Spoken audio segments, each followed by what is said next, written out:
জীবনে দুই ধরনের মানুষ অসফল হয়। এক, ভাবে কিন্তু করে না। দুই, করে কিন্তু করার আগে ভাবে না। আপনার মনে প্রশ্ন আসতে পারে, বুদ্ধিমান কাদের বলে? এই প্রশ্নটি মানবজাতির চিরকালীন। আমরা বুদ্ধিমত্তাকে পরীক্ষার ফলাফল, আইকিউ স্কোর বা একাডেমিক সাফল্যের মাধ্যমে পরিমাপ করি। কিন্তু সত্যি কি বুদ্ধিমান হওয়ার মানে শুধু বইয়ের জ্ঞান থাকা? বুদ্ধিমত্তা অনেক ধরনের হতে পারে। একজন শিল্পী যদি তার সৃষ্টিশীলতা দিয়ে মানুষের অনুভূতি তুলে ধরে, তাহলে তিনি কি কম বুদ্ধিমান? অথবা একজন উদ্যোক্তা যদি ঝুঁকি নিয়ে নতুন কিছু শুরু করেন, তবে তার বুদ্ধিমত্তা কি প্রশ্নবিদ্ধ? বা একজন মানুষ যদি সমাজের উন্নতি সাধনে নিজেকে নিয়োজিত করে, সেখান থেকে তিনি আঘাত পান বা অপমানিত হন, তাহলে কি তার কোনো বুদ্ধি নেই? তাহলে কাদের বলা যায় বুদ্ধিমান?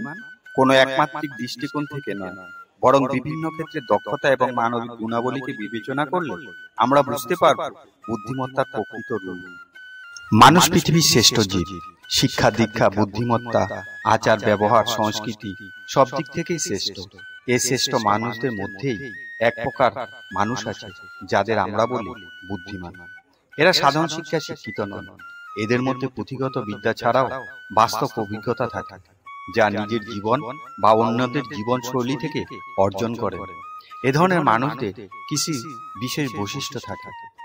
মানুষের সাথে কিভাবে সম্পর্ক স্থাপন করতে হয়, আত্ম উন্নয়ন কিভাবে সম্ভব, তার মধ্যে সামাজিক চিন্তাধারা কি প্রকার, তার মনস্তত্ত্ব, জীবন সম্পর্কে ধারণা, শিক্ষার প্রয়োগ কৌশল, আচার আচরণ, সামাজিক সচেতনতা, নেতিবাচক মানুষ চেতনা, ইতিবাচক চিন্তাধারা, জীবন দর্শন সম্পর্কে ধারণা, সুগঠিত মানসিক স্বাস্থ্য, সামাজিক দক্ষতা, ব্যক্তিগত চরিত্রের শ্রীবৃদ্ধি, এগুলো হলো একজন বুদ্ধিমান মানুষের বৈশিষ্ট্য। বুদ্ধিমান মানুষরা সবসময় নিজেদের পরিবেশের প্রতি সচেতন থাকে। তারা কিছু বিশেষ ধরনের মানুষদের সাথে মেলামেশা করতে পছন্দ করে না। চলুন এবার জেনে নিন সেই 5 ধরনের মানুষ সম্পর্কে। নাম্বার 1, নেতিবাচক চিন্তা করা মানুষ। আমাদের সমাজে অর্থাৎ আমাদের চারপাশে এমন কিছু মানুষ আছে যারা সব সময় অন্যের নামে অভিযোগ করে। এমন মানুষগুলো সমাজে সমস্যার সৃষ্টি করে নিজেরাই, কিন্তু দোষ স্বীকার না করে দোষ চাপায় অন্যের ওপর। নিজেকে সবসময় বিপদমুক্ত রাখার চিন্তা থাকে এবং সেই ঘটনার কথা সেখানে সীমাবদ্ধ রাখে না, চারদিকে ছড়িয়ে দেয়। ফলে সমাজে বিরূপ প্রতিক্রিয়ার সৃষ্টি হয়। এরা সবসময় সুযোগ খোঁজে অন্যের বদনাম, অপমান করে নিজের কার্যসিদ্ধি করার। ধরুন, পাড়ার সামান্য একটা ঘটনাকে কেন্দ্র করে ঝগড়া বাঁধল। সেই ঝগড়া বন্ধ করার কথা তো বলবেই না, বরং যে অন্যায় করেছে তার পক্ষে গিয়ে দাঁড়াবে এবং তাকে সাপোর্ট করবে। এই ধরনের মানুষ থেকে বুদ্ধিমানরা সবসময় দূরে থাকে, কারণ বুদ্ধিমানরা জানে এ ধরনের মানুষের সাথে থাকলে বা সময় কাটালে সময়ের অপচয় ছাড়া আর কিছুই নয়, বরং অপমানিত হয়ে সেখান থেকে চলে যেতে হয়।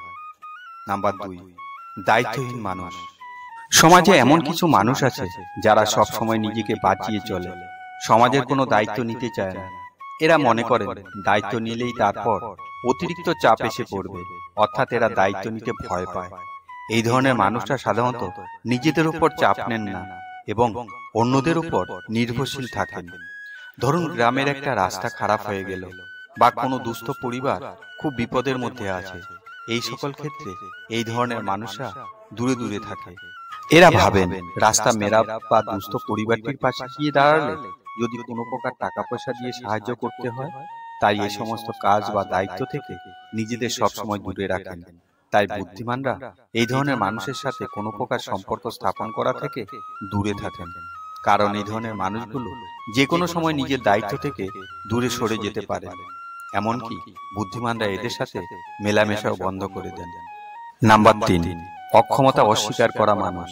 এই ধরনের মানুষগুলো মুখে অনেক বড় বড় কথা বলে, কিন্তু কাজের ক্ষেত্রে তারা দূরে সরে থাকে।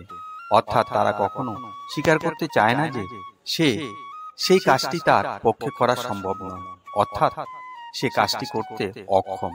এটা কখনোই তারা স্বীকার করতে চায় না। ধরুন, পাড়ায় ছোট বাচ্চাদের জন্য একটা খেলার মাঠ তৈরির প্রয়োজন।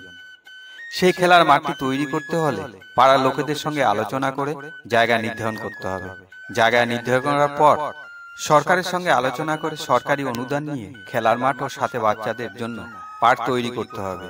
কিন্তু তারা মুখে বলবে এগুলো খুবই প্রয়োজনীয়, কিন্তু কখনো উদ্যোগ নিয়ে তৈরি করবে না, অর্থাৎ নিজেদের অক্ষমতা স্বীকার করবে না। এই ধরনের মানুষরা পরিবর্তন চান না এবং নিজেদের উন্নতির জন্য কাজ করতে প্রস্তুত নয়। এই অক্ষমতা অস্বীকার করা মানুষদের থেকে বুদ্ধিমানরা সবসময় দূরে থাকেন এবং কখনো মেলামেশা করতে চান না। নাম্বার 4, স্বার্থপর মানুষ। যারা শুধু নিজেদের স্বার্থের কথা চিন্তা করে এমন মানুষদের কাছ থেকে বুদ্ধিমান মানুষরা সবসময় দূরে থাকার চিন্তা করে, কারণ তারা জানে স্বার্থপরতা সম্পর্কের বিষ। স্বার্থপর মানুষরা শুধুমাত্র নিজেদের স্বার্থের কথা চিন্তা করে, তাদের জন্য অন্যদের অনুভূতি, চাহিদা এবং স্বার্থ কোনো গুরুত্ব রাখে না। এ কারণে বুদ্ধিমানরা তাদের থেকে দূরে থাকতে পছন্দ করে। বুদ্ধিমানরা বোঝে যে সম্পর্কের ভিত্তি হলো বিশ্বাস, সমঝোতা এবং পারস্পরিক সহযোগিতা। যখন কেউ শুধু নিজের জন্য কাজ করে তখন সেই সম্পর্কের ভিত্তি দুর্বল হয়ে পড়ে। এছাড়া স্বার্থপরতা মানসিক চাপ এবং হতাশার কারণও হতে পারে। বুদ্ধিমানরা তাদের জীবনকে ইতিবাচক এবং স্বাস্থ্যকর রাখে। তারা ভালোবাসা, সহানুভূতি এবং সদিচ্ছা ভরা মানুষের সাথে সময় কাটাতে পছন্দ করে। এই ধরনের সম্পর্ক তাদেরকে শক্তি এবং অনুপ্রেরণা দেয়। সবশেষে বলা যায়, স্বার্থপর মানুষরা বুদ্ধিমানদের জন্য বোঝা, এবং তাই বুদ্ধিমানরা তাদের থেকে দূরে থাকাই শ্রেয়। নাম্বার 5, ড্রামা করে এমন মানুষ। বুদ্ধিমানরা জানেন যে নাটকীয়তা সময় ও শক্তির অপচয় করে। তাদের লক্ষ্য থাকে উৎপাদনশীলতা এবং ইতিবাচক কাজকর্মে মনোযোগ দেওয়া। তারা তাদেরকেই সময় দিতে চান এবং তাদের সঙ্গেই সময় কাটাতে চান যারা তাদের চিন্তা ভাবনা এবং লক্ষ্যকে সমর্থন করে। নাটকীয় মানুষরা সাধারণত নেতিবাচক শক্তি ছড়ায়। তাদের কথাবার্তা এবং আচরণে অস্থিরতা থাকে, যা বুদ্ধিমানদের শান্তি বিঘ্নিত করে। বুদ্ধিমানরা চান শান্তিপূর্ণ পরিবেশে থাকতে, যেখানে তারা তাদের সামর্থ্যকে উন্নত করতে পারেন। অতএব যখন তারা দেখতে পান যে কেউ নাটকীয়তা সৃষ্টি করেছে, তখন তারা সেই পরিস্থিতি থেকে দূরে সরে যান। তারা বুঝতে পারেন সত্যিকারের বুদ্ধিমানরা নিজেদের জন্য এবং অন্যদের জন্য শান্তি ও সমর্থন তৈরি করতে সব সময় সচেষ্ট থাকেন। আমাদের মনে রাখতে হবে, বুদ্ধিমানরা সবার জন্য একটি ইতিবাচক সুন্দর উদাহরণ প্রতিষ্ঠা করতে চান। তাই তারা নাটকীয় মানুষের নেতিবাচক প্রভাব থেকে নিজেদের রক্ষা করেন, যারা সব সময় ড্রামা তৈরি করে। এই ধরনের মানুষদের সাথে সময় কাটালে জীবনে শান্তি নষ্ট হয়। সুতরাং বুদ্ধিমানরা এই 5 ধরনের মানুষ থেকে সব সময় দূরে থাকার চেষ্টা করেন। তারা ইতিবাচক, দায়িত্বশীল এবং উন্নতির দিকে অগ্রসর মানুষের সাথে মিলিত হতে পছন্দ করেন। ভিডিওটি শেষ পর্যন্ত দেখার জন্য আপনাকে অসংখ্য ধন্যবাদ। ভিডিওটি যদি ভালো লাগে তাহলে লাইক করুন, কমেন্ট করুন, শেয়ার করুন এবং সাবস্ক্রাইব করে পাশে থাকুন। ভিডিওটির মধ্যে কোনটি আপনার কাছে সবথেকে বেশি ভালো লেগেছে সেটা কমেন্ট করে জানান। পরের ভিডিওতে আবার দেখা হবে।